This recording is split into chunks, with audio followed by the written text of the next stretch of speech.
School കലോത്സവങ്ങൾ വർഷം തോറും നാടിൻ്റെ മഹോത്സവമായി കൊണ്ടിരിക്കുന്ന ഒരു കാലമാണിത്.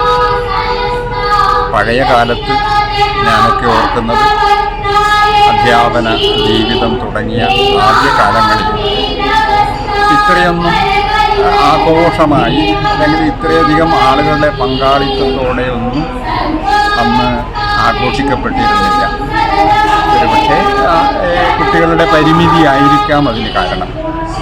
എന്നാൽ പിന്നീട് വർഷം തോറും കലോത്സവങ്ങളിൽ പങ്കെടുക്കുന്ന മത്സരാർത്ഥികളുടെ എണ്ണം കൂടുകയും അതിൻ്റെ മാറ്റിന് ഇരട്ടി ഗുണം ഉണ്ടാവുകയൊക്കെ ചെയ്തപ്പോഴേ കലോത്സവം മത്സരാർത്ഥികളുടെ ഒരു അഭിമാന പ്രശ്നമായി വളരുകയും കലാതിലക പട്ടം നേടിയെടുക്കാനുള്ള തലത്തിലേക്ക് മത്സരാർത്ഥികളും രക്ഷിതാക്കളും സ്കൂളുകാരും ഒക്കെ തന്നെ നീങ്ങുന്ന ഒരു അനുഭവമാണ് നമുക്കുണ്ടായത്.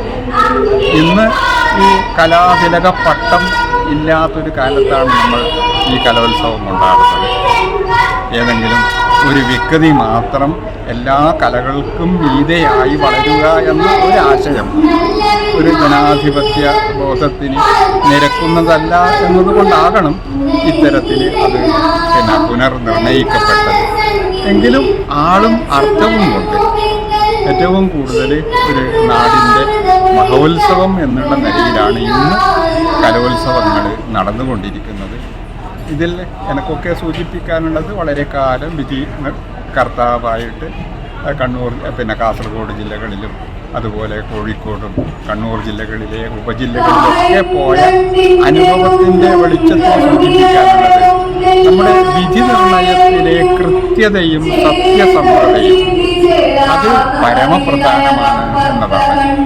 ഏത് മത്സരവും കാണികൾക്ക് അത് ഇഷ്ടപ്പെടുന്ന തരത്തിൽ അവർ കൂടെ വിലയിരുത്തുന്നുണ്ട് മത്സരങ്ങൾ എന്നൊരു തോന്നൽ ഈ വിധി നിർണയിക്കുന്ന നമുക്കുണ്ടാകണം. അപ്പോഴാണ് അതിന് ഏറ്റവും കൂടുതൽ സുതാര്യത ഉണ്ടാകുന്നത്.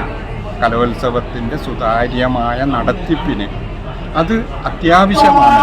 കാരണം അപ്പീൽ പ്രളയങ്ങളെക്കുറിച്ച് നമ്മൾ ഓരോ വർഷവും സംസാരിക്കാറുണ്ട്. ഇങ്ങനെ എന്തുകൊണ്ടാണ് അപ്പീലുകൾ വർദ്ധിക്കുന്നത്? കിട്ടാത്തവർ അപ്പീലിലേക്ക് പോകുന്ന തരത്തിലേക്ക് വളരാതെ ഒരു സൗഹൃദ രീതിയിൽ ഇതിൻ്റെ അന്തരീക്ഷം മാറ്റിയെടുക്കാനുള്ള ഒരു ചർച്ചകളും കൂടി ഭാവി ഇനി വരുന്ന കാലത്ത് ആവശ്യമാണ്.